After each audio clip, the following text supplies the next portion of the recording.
হযরতে আবু বকর সিদ্দিকের জমানার একটা ঘটনা। হযরতে আবু বকর সিদ্দিক তান জমানার মধ্যে 100 মানুষ মারা গেছেন। মারা যাওয়ার পরে কাফন দিয়া বৃত্ত করিয়া জনজান নামাজ পড়াইবার লাগিয়া একটা মাঠের মধ্যে উপস্থিত হইছেন। সেই মাঠের মধ্যে হযরতে আবু বকর সিদ্দিকও ছিলাম। দেখা যায় সমস্ত মানুষ জানাজান নামাজের জন্য খাড়া হইছেন। হঠাৎ করে দেখা যায় যে শখসর জানাজান নামাজ পড়িতেছেন এই ব্যক্তির কাফনের মধ্যে কি একটা জিনিস হারি লড়াছড়া করতে আছে।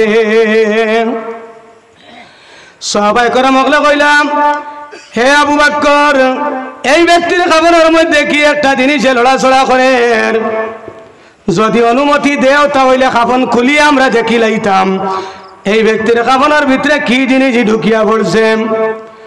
আবু বকর সিদ্দিকে অর্ডার দিলাম, দিয়া কইলা ঠিক আছে, এই ব্যক্তির কাফনের বান খুলম, খুলিয়া দেখো কাফনের ভিতরে কিতা জিনিসে লড়ে। সবাই কেরাম ওগলে যেমনে কাফনের বান খুলিছন, খোলার পরে দেখুন কাফনের ভিতরে একটা সাপে লড়াছড়া করতে আছে। দেখুন আমার বুজুর্গন, মানুষে যদি সাপ দেখে তাহলে মানুষে ভয় করে, করে নানি? রাস্তা তুমি আঠিয়া দাঁড়ায় হঠাৎ দেখো সাপ দেখছো, দেখো মানুষের শরীর একটা ডরাইয়া উঠে। সাপ দেখলে মানুষে ডরে, ডরায় মানুষে। আর একজন মৃত মানুষের শরীরের মধ্যে কাফনের ভিতরে সাপ ঢুকিয়া পড়ছে। সবাই কেরাম বলে দেখিয়া কইলা, হে আবু বকর, যদি তুমি অনুমতি দেও তাহলে সাপটারে আমরা মারিলাই না। সাপ দেখলে মানুষে সাকিলে মারতো। রাস্তা যেমনে সাপ দেখলো বা কোনো গরো সাপ ঢুকি গেল, সাপ দেখলে মানুষে কিতা করতে চায়, জলদি চায় সাপটারে মারিয়া ফেলাই দিত। তো ওলা সাহাবায়ে কেরাম বলে কইলা, হে আবু বকর সিদ্দিক, যদি তুমি অনুমতি দেও তাহলে সাপটারে আমরা মারিলাই। হঠাৎ করিয়া আল্লাহ সাপের জবান খুলে দিলাইলাম। সাপে উত্তর দিল, কইল, এস নবীর সাহাবায়ে কেরাম হল, তোমরা আমারে মারিও না, আমি আমার ইচ্ছায় এই লাশের কাফনের ভিতরে ঢুকিছি না, আল্লাহর হুকুমে আল্লাহ আমারে অর্ডার করছেন। এই সবচেয়ে আল্লাহর কুদরতের কথা আমার জীবনে শ্রদ্ধা করছে না, যার কারণে আল্লাহ অর্ডার করছেন এই ব্যক্তির লাশের আপনার কাফনের ভিতরে ঢুকিতাম, এই ব্যক্তির ধ্বংস করতাম, এমনকি কাফনের ভিতরে ধ্বংস করতে আসি, কবর যাওয়ার পরে কবরও আমি ধ্বংস করব। আল্লাহর কাছে আরজ করা যায়, আল্লাহ আমরা 5 ওয়াক্তের নামাজি বানাইও, আর কবরের আযাব থেকে তুমি মাফ করিও, আল্লাহুম্মা আমিন। তে কবরে যাওয়ার পরে নবীজি কইছেন মানুষের কবর আযাব হইব, একটা সাপ বেনামাজির মানুষের কবর আল্লাহ দিব। ইগে যদি কোনো মানুষে ফজরের নামাজ পড়ে না, জোহর পর্যন্ত কামড়াইব। যদি জোহরের নামাজ পড়ে না, জোহর থেকে আসর পর্যন্ত সাপে কামড়াইব। যদি আসর পড়ে না, আসর থেকে মাগরিব পর্যন্ত কামড়াইব। যদি মাগরিব পড়ে না, মাগরিব থেকে এশা পর্যন্ত এই সাপে কবরের মধ্যে তোমারে দংশন করতে থাকব। যদি কোনো মানুষে ফজর পড়ে না, এশা থেকে লইয়া ফজর পর্যন্ত তোমার কবরের মধ্যে এমন একটা সাপ আল্লাহ দিবা। আল্লাহ রাসূল ফরমান, এই সাপের বিষ যদি দুনিয়ায় জমিনে দেওয়া হইতো, এই সাপের বিষের কারণে জমিনে কোনো গাছ পালা ফুটিল না। ওই সুবহানাল্লাহ, এত বিষাক্ত সাপ দিয়া আল্লাহ বেনামাজি মানুষের কবরের মধ্যে ধ্বংস করব। কিন্তু আল্লাহ ফরমান, যদি কোনো মানুষে 5 ওয়াক্ত নামাজ পড়িলায় তাহলে গুনার কাম থেকে আল্লাহ বাঁচাই দে। আর রাসূলুল্লাহ ফরমান, 5 ওয়াক্ত নামাজ যদি ভালোভাবে পড়িলাও তাহলে তোমার কবরের আযাব রে আল্লাহ মাফ করে দিলাইব। 3 নম্বরে যদি কোনো মানুষ ভালোভাবে নামাজ পড়ে তাহলে কাল কিয়ামতের দিন তার নাম আমল তার ডাইন হাতের মধ্যে দেওয়া হইব। তুমি দুনিয়ায় থাকতে যা কর্ম করছো এটা কাল কিয়ামতের দিন তোমার চোখকে দেখতে পাইবা, তোমার হাতের মধ্যে তোমার আমলনামা দেওয়া হইব। তুমি পড়িবাই, দেখবাই আর কইবাই, আল্লাহ ইটা আমলনামার মধ্যে তো নেকির কাম আছে, কোন কোন নেকির কাম আছে, বন্দা কইব, আল্লাহ ই নেকির কাম করছি না, আমার আমলনামাতে আইলো খান থাকি। আল্লাহ কইবা ই নেকির কাম তুমি করছো না, তোমার আমলনামার মধ্যে আইছে, তোমার এক ভাইয়ে তোমার গিল্লা গিবত করছে, গতিকে তার নেকিরে তোমার আমলনামার মধ্যে ট্রান্সফার করে দিছে। সুবহানাল্লাহ। গতিকে গিল্লা গিবত করা বড় বাদে জিনিস। যদি তোমার মুসলমান ভাইয়ের গিল্লা করো, তোমার আমলনামা থেকে নেকি যার গিল্লা গিবত করছো তার আমলনামাত নিয়ে দেওয়া হইব। আর কাল কিয়ামতের দিন এক শখসে কইব, আল্লাহ আমি তো নেকির কাম করলাম, আজকে আমি ইটর খান্দি হাইলাকান্দি ইটর খান্দি ওয়াজও গিয়া বইলাম, ইকানো নেকির কাম করলাম, আলিমকলে ওয়াজ করছেন শুনলাম, কোরআন হাদিস থাকি তিলাওয়াত করছেন, কোরআন হাদিস থাকি আলোচনা করছেন, শুনছি এই তারিখের সব আমার আমলনামাত নাই এখানে। তখন আল্লাহ কইবা তুমি যে এক বন্দার ওয়াজ থাকি গিয়া আরেক বন্দার যে গিল্লা গিবত করছলাই, ও বন্দার তোমার নামা আমল থাকিয়া সবটা ও বন্দার নামা আমল নিয়ে দিলাইছি। গতিকে তোমার নামা আমল থাকিয়া তোমার নেকিরে মাইনাস করা হয়ে যাব যদি তুমি গিল্লা গিবত করো। যাই হোক আমার বুজুর্গণ, কিয়ামতের দিন ডাইনা তো তোমার আমলনামা দেওয়া হইব।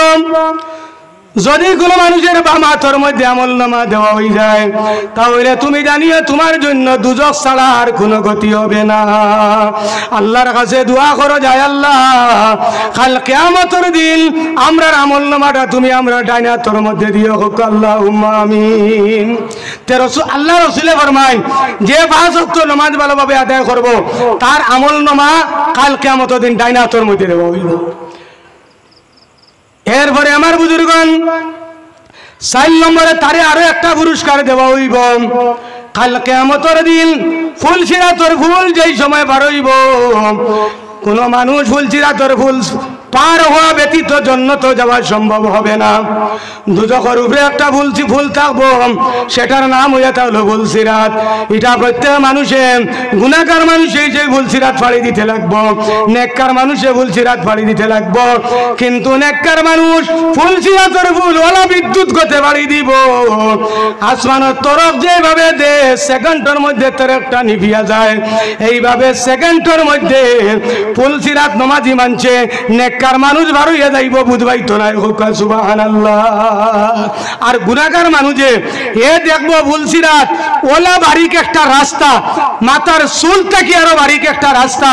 পঞ্চায়েত মাথার চুল থাকি যদি আরো বারিক একটা নদীর উপরে কোনো রাস্তা থাকে বা ফুল থাকে, পার হইয়া যাওয়া সম্ভব নেই। পঞ্চায়েত মূল উদ্দেশ্য হইল আমার বুজুর্গণ, তুমি গুনাহগার মানুষ ফুলসিরাত পার হইয়া যাইতে পারতে নাই, আল্লাহ তোমারে বাহানা লাগাই দিছে। চুল থাকি বারিক একটা রাস্তা তুমি দেখতে পাইবাই, তুমি যেমনে ফুলের মধ্যে গিয়া উঠিবাই, মনের মধ্যে আশা করবাই যে আমার লগর ভাই তো বার হইয়া গেছে গিয়া আমিও মনে করে যাই মুখি। যেমনে তুমি ফুলের মধ্যে উঠিবাই, সঙ্গে সঙ্গে তুমি দুজখের মধ্যে পড়ি যাইবাই। কিন্তু রাসূলুল্লাহ ফরমান 5 ওয়াক্তের নামাজ যে বান্দায় ভালোভাবে আদায় করি লাইব, বিদ্যুৎ গতিতে ফুলসিরাত বার হইয়া যাইব, সে কোন সময় অনুভব করতে পারতো না। সুবহানাল্লাহ। 5 নম্বরে তারে আরো একটা পুরস্কার দিবা নামাজি মানচরে আল্লাহ, সেই পুরস্কার হইয়া থাকলো তারে হিসাব ছাড়া ওয়ায়াদখুলুল জান্নাতা বিগাইরি হিসাব, আল্লাহ তারে হিসাব ছাড়া বেহেশতের মধ্যে দিবা। সুবহানাল্লাহ। দুরূদ শরীফ পড়ো, আল্লাহুম্মা সাল্লি আলা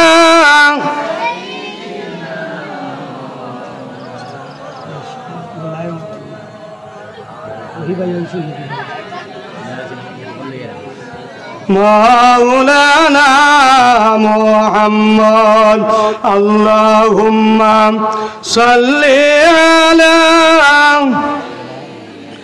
মাওলানা মুহাম্মদ ওয়া আলা আলি সাইয়্যিদিনা মাওলানা মুহাম্মদ। আমরা হইয়া থাকলাম এমন এক সম্মানী নবীর উম্মত বানাইছেন, এই নবীর উম্মতে যদি 5 ওয়াক্ত নামাজ ভালোভাবে পড়িলায় আল্লাহ তারে দুনিয়াতে পুরস্কার দিবা, কবরে যাওয়ার পরে তারে আল্লাহ মাফ করে দিবা, আর কিয়ামতের ময়দানও আল্লাহ তারে মাফ করিয়া বেলা হিসাবে আল্লাহ জান্নাত দান করবা। সুবহানাল্লাহ। গতিকে আমার বুজুর্গণ, আল্লাহর নবী এইভাবে আপনার সম্মুখে কোরআন থাকি হাদিস থাকি আলোচনা করতে আসি। রাসূলুল্লাহর স্বভাব হইল এইভাবে আল্লাহ রাসূলে সাহাবায়ে কেরাম লইয়া আলোচনা করতাম, দিনী আলোচনা করতাম, কোরআন হাদিস থাকি আলোচনা করতাম। আল্লাহ রাসূল জনাবি মুহাম্মদুর রাসূলুল্লাহ সাল্লাল্লাহু আলাইহি ওয়াসাল্লামে আলোচনা করার সময় সাহাবায়ে কেরাম ওগুলোরে কইলা, আমার সাহাবায়ে কেরামগণ, আমি তোমাদের সম্মুখে একটা আলোচনা করতাম, সেই আলোচনা হইয়া থাকলো আমি নবীর কাছে তিনটা জিনিস হইয়া থাকলো প্রিয়। এই তিনটা জিনিস সম্পর্কে আমি আলোচনা করতাম। কয়টা জিনিস প্রিয়? তিনটা জিনিস নবীও কইতরা আমি ভালো পাই। এর মধ্যে একটা জিনিস হইল আল্লাহ রাসূল ফরমায় আমি খুশবুটা বড় জবরে পছন্দ করি। আতর আমরা পছন্দ করি না, নবীজি কইতরা খুদ আল্লাহ রাসূলে কইতরা আতরটা খুশবুটা আমি নবীও পছন্দ করি। সুবহানাল্লাহ। গতিকে আমার বুজুর্গণ, খুশবু ব্যবহার করবা, আতর ব্যবহার করবা। যদি কোনো মানুষ আতর ব্যবহার করে, সুগন্ধি ব্যবহার করে, নবীর সুন্নত আদায় করলো, আর এই সুন্নত যদি কোনো মানুষের সর্বদা আদায় করে, তার দিল রে আল্লাহ তরুতাজা রাখে। সুবহানাল্লাহ। তে আল্লাহ রাসূলে ফরমায় আমি আতরটারে সুগন্ধিরে বলে দেবো পছন্দ করি। যদি কোনো মানুষে কোনো মানুষের আতর দে, ইলা হয় না নি, এক ভাই আর এক ভাইরে আতর দে বলে তুলে আতর লাগাও।